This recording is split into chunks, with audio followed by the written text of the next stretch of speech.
السلام عليكم. بالله عليك يا شيعي أجبني إجابة صحيحة.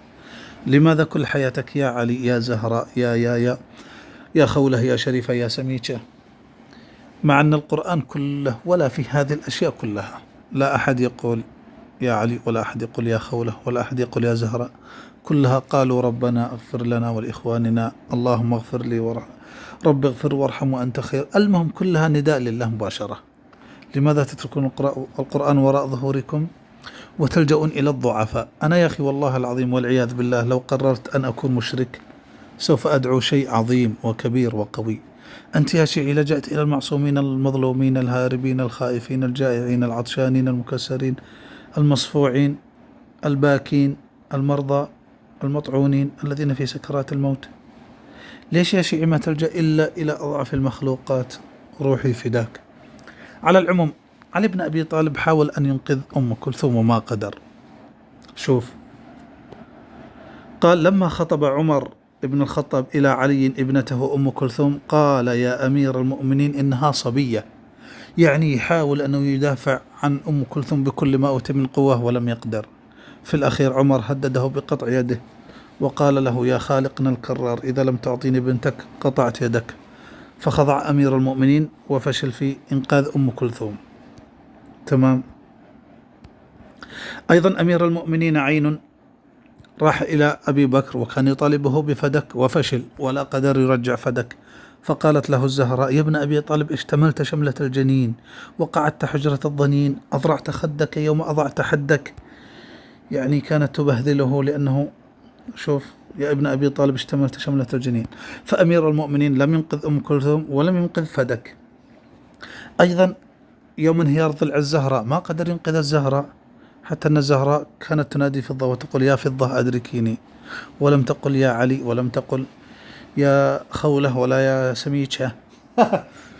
شفت يا شيعي كيف علي بن أبي طالب ما قدر ينقذ أم كلثوم ولا فدك ولا الزهراء أرواحي فداها، مع أنها بضعة رسول الله وقد طالبته أصلا أن ينقذ فدك وتوسلت به فلم ينفع. أيضا الإمام الحسين عين. تخيل تخيل يا شيعي تقول للحسين يا حسين انصرنا، والحسين يقول لك يا شيعي انصرنا، كل واحد يطلب النصر من الثاني، أرواحي لكم الفداء يا شيعتنا الأقداس. شوف الحسين يستنصر، يطلب الغوث، يطلب الناس يسقونه، يطلب واحد يعينه، والشيعي يقول لك الحسين مسيطر على جميع ذرات الأزهار والأنهار والأشجار. والله يا شيعي لو فعلا الحسين عنده الرزق وعنده كل السماوات والأرض ومع ذلك ما سقى نفسه أنه يعتبر منتحرا. المهم الحسين يستنصر ويستغيث. أيضا يقول لك يوم بويع أبو بكر الذي عيرتني بدخولي في بيعته 40 رجلا كلهم على مثل بصيرة الأربعة الذين وجدت لما كففت يدي ولناهضت القوم. حتى علي بن أبي طالب كان يبحث عن 40 رجل ينصرونه ولكنه لم يجد. مسكين خالق مظلوم روحي فداه. وأنت يا شيعي تطلب النصر من أمير المؤمنين عين الذي يطلب النصر منك.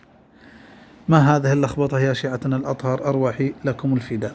أيضا المهدي عجل الله فرجه الأقدس يبحث عن 313 ناصر ولم يجد.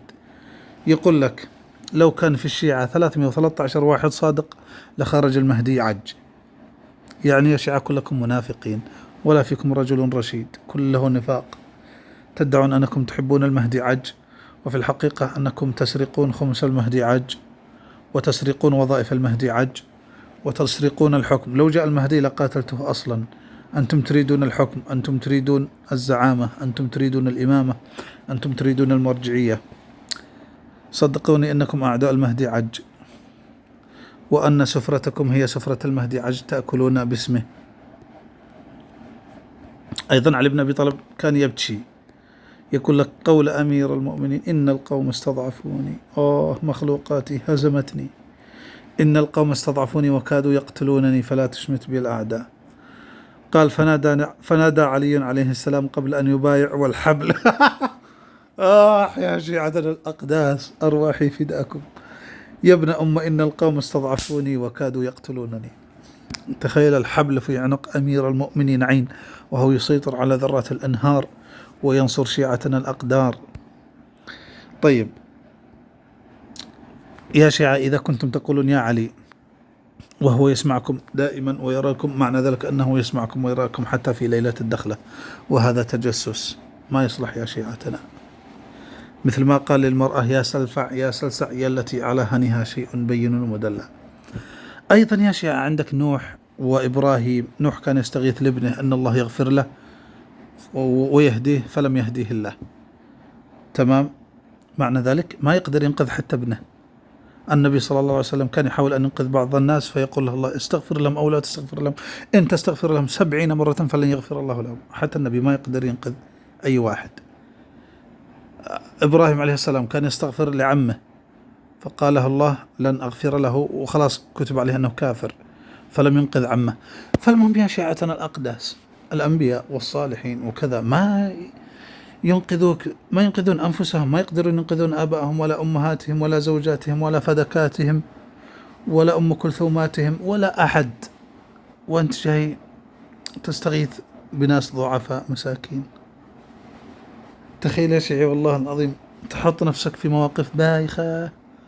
أي واحد يقدر يضحك عليك ويقول لك يعني علي بن أبي طالب مقيد مطعون أرمد وكذا، وأنت جيت تستغيث به. يعني ما لجأت إلى واحد ضعيف. لو حصل مشكلة في الطائرة والناس كلهم يقولون يا الله يا عظيم يا رحيم وكذا، وأنت تقول يا سميكة يا عمود الكهرباء يا حاصودة يا خضروات بنت الحسن يا كمون بنت الحسن، بالله عليك ايش يقول عنك الناس؟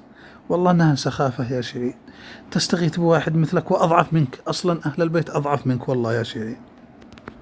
شوف المهدي كيف هارب ومختبئ وخائف وعلي بن أبي طالب يبكي من الاستضعاف والحبل في عنقه ولا يقول هيهات من الذلة ولا شيء. أنت أشجع من علي بن أبي طالب وأشجع من المهدي عج وأشجع من أهل البيت كلهم. كيف تطلب الغوث من ناس أضعف منك؟ مقيدين مطعونين مسجونين هاربين خائفين، روحي فداكم. المهم يا شيعي والله العظيم انك تحط نفسك في موقف بايخة يعني تضحي بدينك وعملك. ليش يا أخي؟ ما دام انك عارف ان هذا الأمر فيه شبهة فيه كذا اترك. ممكن تكون مشرك، يعني مستعد انك تكفر. ايش المشكلة لو قلت يا الله؟ ما هي المشكلة؟ ليش تركت واحد رب خالق سميع بصير عليم رب السماوات والأرض ولجأت إلى واحد مطعون هارب خائف جائع عطشان يبكي على فدكه وخلافته وأرضه؟ ما هذا يا شيعتنا الأقداس؟ أرواحي لكم الفداء.